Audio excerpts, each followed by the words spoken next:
But what about a person who does not believe in God himself? If a person does not believe in God, where is the question of Quran being a word of God? So now, we have dealt with the majority of the people, but yet there is a large percentage who are atheists, who do not believe in God himself. How do we deal with them? When I meet an atheist, and if he says that he does not believe in God, the first thing I do is I congratulate that atheist. Now you may wonder that why is Zakir congratulating an atheist? The reason I'm congratulating him is because most of the human beings, they are doing blind belief. Most of the Christians, because the father is a Christian. He's a Hindu because father is Hindu. Some of them are Muslims because their father is Muslim. They aren't thinking. This person, he's thinking. He may be coming from a religious background, but he may not agree that the God which his parents are worshipping is worth to be called as God. The reason I congratulate the atheist is because he has said the first part of the Islamic Shahada, Islamic creed, La ilaha, there is no God. The only thing I have to do is prove to him illallah, but Allah, which I shall do inshallah. To the other non-Muslims, first, I have to prove to him that the God he is worshipping is false. So half the time I waste in trying to prove that the God he is worshipping is false. Here, half my job is done, La ilaha. Only thing left for me is illallah and then Muhammad Rasulullah. But Allah and Prophet Muhammad, peace be upon the Messenger of Allah. Now this atheist, he rejects God because he has the wrong concept of God. Now anyone who says he does not believe in God, first I'll ask him, what is the definition of God? For anyone to reject anything, he should know its definition. For example, if I say, this is a pen, for you to say it is not a pen, you should know the definition of pen. If you don't know the definition of pen, you cannot say this is not a pen. Is it clear? Do you agree with me or not? If I say this is a pen, for you to say it is not a pen, you have to know the definition of pen, otherwise, you cannot logically say it's not a pen. There was a smart person. He said, no, Brother Zakir. I know that's a book. So even if I don't know the definition of a pen, I can say it's not a pen. I know it's a book. So why should I know the definition of pen? So I said, fine. Do you know that's a book? He says, yes. I say, this is a kitab. He will say, no, it's not a kitab. He knows the definition of book, but does not know the definition of kitab. Kitab, in Arabic and Urdu, means a book.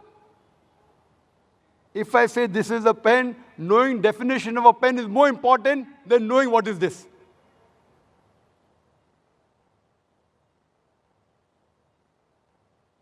Same way, if a person says there's no God, I'll first ask him, what is the definition of God? The definition they give is when they see that a God tells a lie, a God can be defeated, the God, he can be killed. So when we hear all these stories of God telling a lie, a God can be defeated, a God can be killed, a God can die, a God requires to eat. So they reject the God. Who are they rejecting? They're rejecting the false gods, La ilaha. Similarly, someone, if he believes that Islam is a religion of terrorism, Islam is a merciless religion, Islam is an unscientific religion, Islam is a religion which does not give rights to the woman, and he rejects this Islam. I say, even I reject such Islam. Because I know that Islam is a merciful religion. Islam, it's a scientific religion. Islam has human rights. Islam has women rights. So what do? I tell him, the Islam you believe and you reject, it should be rejected, but true Islam is, then I present to him the true Islam. Similarly, when these people are rejecting the false God, we have to present to them what is the true God. And the best definition of Almighty God, of Allah subhanahu wa ta'ala, given in the Quran, is from Surah Ikhlas, chapter number 112, verse number 1 to 4, which says, Kul huwallahu ahad. Say, He is Allah one and only. Allahu samad. Allah, the absolute and eternal. Lam yalid walam yulad. He begets not, nor is begotten. Walam yakul lahu kufuwan ahad. There is nothing like Him. This is a four-line definition of Allah subhanahu wa ta'ala. Any person saying that so-and-so person is God, if that person fits in this four-line definition, we Muslims have got no objection in accepting that person as God. The first is, Kul wallahu ahad. Say is Allah one and only. Second is, Allahu samad. Allah, the absolute and eternal. Lam yalid walam yulad. He begets not, nor is he begotten. Walam yakul lahu kufuwan ahad. There is nothing like Him. There are many people who say that Dajnish, he is Almighty God. Let us put this Bhagwan Dajnish to the test of Surah Ikhlas. There's a person who asked me a question at the time, that Brother Zakir, we Hindus do not believe in Bhagwan Dajnish to be God. I never said that Hindus believe Bhagwan Dajnish to be God.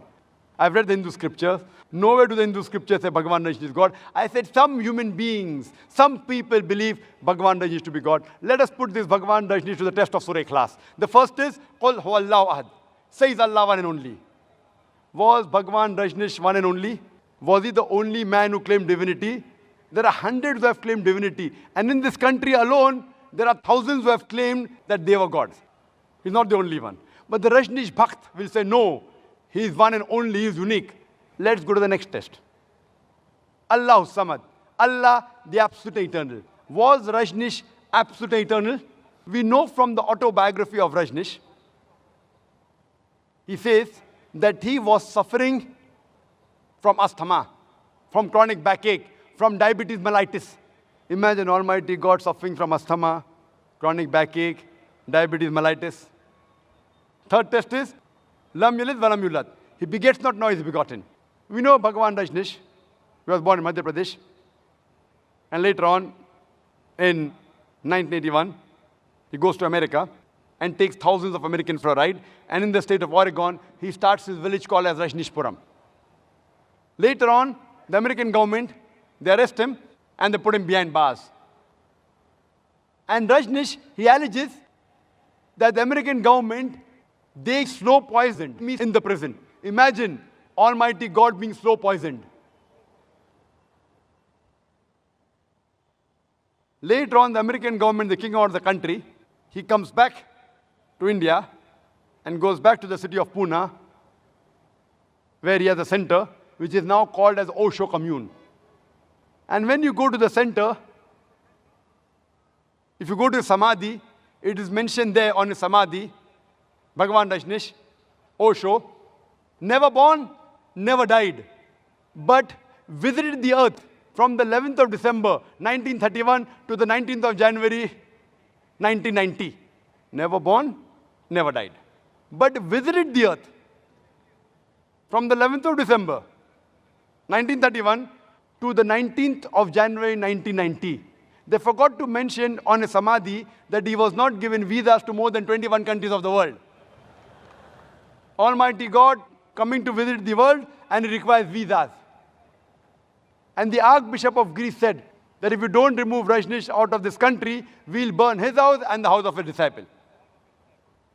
And the last test, Walam yakul lahu kufuwan ahad, there's nothing like him, is so stringent that no one besides the true Almighty God can pass. The moment you can compare God to anyone in this world, to anyone in the universe, he is not God. Walam yakul lahu kufuwan ahad, there's nothing like him. Suppose someone says that Almighty God is 1,000 times stronger than Arnold Schwarzenegger. You might have heard the name of Arnold Schwarzenegger, the person who got the title Mr. World, the strongest man in the world, Mr. Universe, the strongest man in the universe. If someone says that Almighty God is 1,000 times stronger than Arnold Schwarzenegger, the moment you can compare God to anything in this world, whether it be Arnold Schwarzenegger whether it be Dara Singh, whether it be King Kong, whether it be 1,000 times or 1,000,000 times. The moment you can compare God to anything in this world, He is not God. Walam yakul lahu kufuwan ahad. There's nothing like Him. You know Bhagwan Rajneesh, he wore white clothes, he had a beard, he had two eyes like the human beings, one nose, two hands. The moment you can compare God to anything in this world, He is not God. Walam yakul lahu kufuwan ahad. Otherwise, Allah says in the Quran, in Surah Isra, chapter number 17, verse number 110, Qulidullah abidur Rahman, ayyamatadu, falal asmaul husna. Say, call upon Him by Allah or by Rahman. By whichever name you call upon Him, to Him belong the most beautiful names. You can call Allah by any name, but it should be a beautiful name. It should not conjure up a mental picture. It should be a name given by Himself. And this message, besides being mentioned in Surah Isra chapter 17, verse 110, it's also mentioned in Surah Araf chapter number 7, verse number 180, in Surah Taha chapter number 20, verse number 8, as well as Surah Hashr chapter 59, verse number 24, that to Allah belong the most beautiful names.